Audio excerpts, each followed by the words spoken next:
ಪ್ರಜ್ವಲ್ ರೇವಣ್ಣ ನಾಪತ್ತೆಯಾಗಿ ಇವತ್ತಿಗೆ 24 ದಿನ. ಪ್ರಜ್ವಲ್ ರೇವಣ್ಣ ಎಸ್ಐಟಿ ತನಿಖೆ ಎದುರಿಸಬೇಕು ಅಂತ ಸಹೋದರ ಪ್ರಜ್ವಲ್ಗೆ ನಿಖಿಲ್ ಕುಮಾರಸ್ವಾಮಿ ಸಲಹೆ ಕೊಟ್ಟಿದ್ದಾರೆ.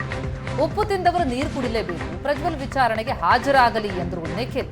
ಬೆಂಗಳೂರಿನಲ್ಲಿ ನಿಖಿಲ್ ಕುಮಾರಸ್ವಾಮಿ ಹೇಳಿಕೆ ಇದು.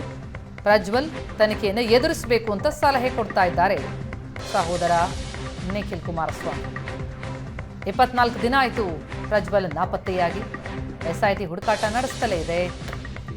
ವಿದೇಶದಿಂದ ದೇಶಕ್ಕೆ ವಾಪಸ್ಸಾಗೋದನ್ನೇ ಕಾಯ್ತಾ ಇದೆ. ಸಂದರ್ಭದಲ್ಲಿ ನಿಖಿಲ್ ಕುಮಾರಸ್ವಾಮಿ ಪ್ರಜ್ವಲ್ಗೆ ಸಲಹೆ ಕೊಡ್ತಿದ್ದಾರೆ. ಎಸ್ಐಟಿ ತನಿಖೆಯನ್ನ ಎದುರಿಸಬೇಕು ಅಂತಿದ್ದಾರೆ.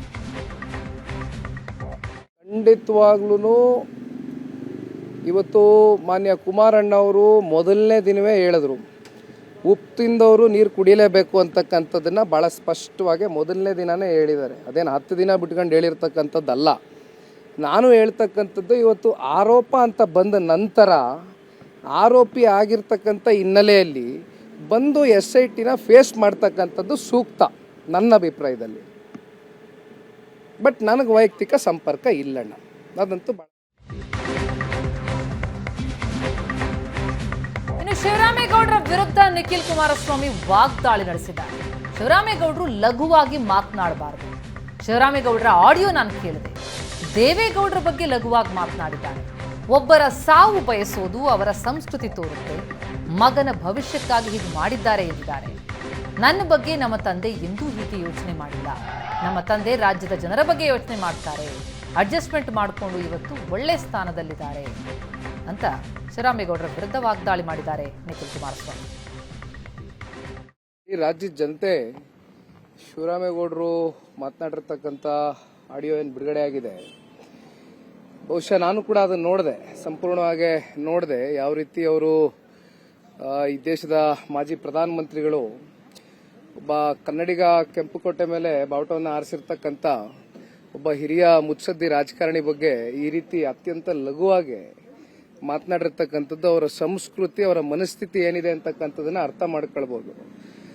ಬಹುಶಃ ಇವತ್ತು ನಾನು ಯುವಕ ಇದ್ದೇನೆ, ಒಂದು ಮಾತು ಹೇಳ್ತೀನಿ ಅಣ್ಣ, ರಾಜಕಾರಣ ಅಂತಕ್ಕಂಥದ್ದು ಮಾಡಿ ವಿಷಯಾಧಾರಿತವಾಗಿ ಮಾಡಿ, ಆದರೆ ಇನ್ನೊಬ್ಬರ ವೈಯಕ್ತಿಕವಾಗಿ ಸಾವನ್ನ ಬಯಸ್ತಕ್ಕಂಥದ್ದು, ಇನ್ನೊಬ್ಬರಿಗೆ ಕೇಡನ್ನ ಬಯಸ್ತಕ್ಕಂಥದ್ದು, ಅವರ ಸಂಸ್ಕೃತಿ, ಅವರ ಮನಸ್ಥಿತಿ ಏನಿದೆ ಅಂತಕ್ಕಂಥದ್ದು ಬಹಳ ಸ್ಪಷ್ಟವಾಗಿ ರಾಜ್ಯದ ಜನತೆಗೆ ಅರ್ಥ ಆಗಿದೆ. ಜೊತೆಯಲ್ಲಿ ಇನ್ನೊಂದು ವಿಷಯವನ್ನು ಪ್ರಸ್ತಾಪ ಮಾಡ್ತಾರೆ. ಕುಮಾರಣ್ಣ ಅವರು ಅವರ ಮಗನ ಭವಿಷ್ಯದ ಚಿಂತನೆ ಅಂತಕ್ಕಂಥದ್ದನ್ನು ಕೂಡ ಹೇಳ್ತಾರೆ. ನಾನು ಒಂದು ಮಾತು ಹೇಳ್ತೀನಿ ಅಣ್ಣ, ದಯಮಾಡಿ. ಯಾಕೆಂದ್ರೆ 2019 ಲೋಕಸಭಾ ಚುನಾವಣೆ, 2023 ವಿಧಾನಸಭಾ ಚುನಾವಣೆ, ಬಹುಶಃ ಈ ಅಡ್ಜಸ್ಟ್ಮೆಂಟ್ ಇಂಟರ್ನಲ್ ಪೊಲಿಟಿಕ್ಸ್ ಅಂತಕ್ಕಂಥದ್ದು ಒಂದಷ್ಟು ಕಡೆ ಆಗುತ್ತೆ. ಅದು ಹೊರಗಡೆನೂ ಬರುತ್ತೆ, ಹೊರಗಡೆ ಬರ್ದಿರೋ ಕೂಡ ಸತ್ತೋಗುತ್ತೆ ಟಾಪಿಕ್ಕು. ಆದರೆ ನನ್ನ ವಿಷಯದಲ್ಲಿ ಎಂದೂ ಕೂಡ ಹಂಗಾಗಿಲ್ಲ. ನಮ್ಮ ತಂದೆ ಎಂದೂ ಕೂಡ ನನ್ನನ್ನು ಬೆಳೆಸಬೇಕು, ನನ್ನನ್ನು ದೊಡ್ಡ ಮಟ್ಟಕ್ಕೆಲ್ಲ ಕರ್ಕೋಗಿ ಕೂರಿಸ್ಬೇಕು ಅಂತಕ್ಕಂಥದ್ದು ಎಂದೂ ಕೂಡ ನಮ್ಮ ತಂದೆ ನನ್ನ ಬಗ್ಗೆ ಕಿಂಚಿತ್ತು ಚಿಂತನೆ ಮಾಡಿಲ್ಲ. ಅದ್ರ ಬಗ್ಗೆ ನನಗೆ ಬೇಸರ ಇಲ್ಲ. ಅವ್ರಿಗಿರಬೇಕಾಗಿರೋದು ಕಮಿಟ್ಮೆಂಟು, ಕಾಳಜಿ, ಬದ್ಧತೆ ಈ ರಾಜ್ಯದ ಜನತೆ ಪರವಾಗಿ. ಅವ್ರ ಕೆಲಸ ಅವ್ರು ಮಾಡ್ಕೊಂಡು ಹೋಗಿದ್ದಾರೆ. ಈಗ ನನ್ನ ಹಣೆ ಬರೀತಕ್ಕಂಥದ್ದು ಆ ಭಗವಂತ, ಜೊತೆಯಲ್ಲಿ ಮತದಾರ ತಂದೆ ತಾಯಂದ್ರುಗಳು. ನಾನು ಸೋತೆ ಮಾತ್ರಕ್ಕೆ ಇವತ್ತು ಮಂಡ್ಯದಲ್ಲೂ ಓಡಾಡ್ತಾ ಇದ್ದೀನಿ, ರಾಮನಗರದಲ್ಲೂ ಓಡಾಡ್ತಾ ಇದ್ದೀನಿ, ಈಗಲೂ ರಾಮನಗರಕ್ಕೆ ಹೋಗ್ತಾ ಇದ್ದೀನಿ. ನಾನು ಪಲಾಯನವಾದ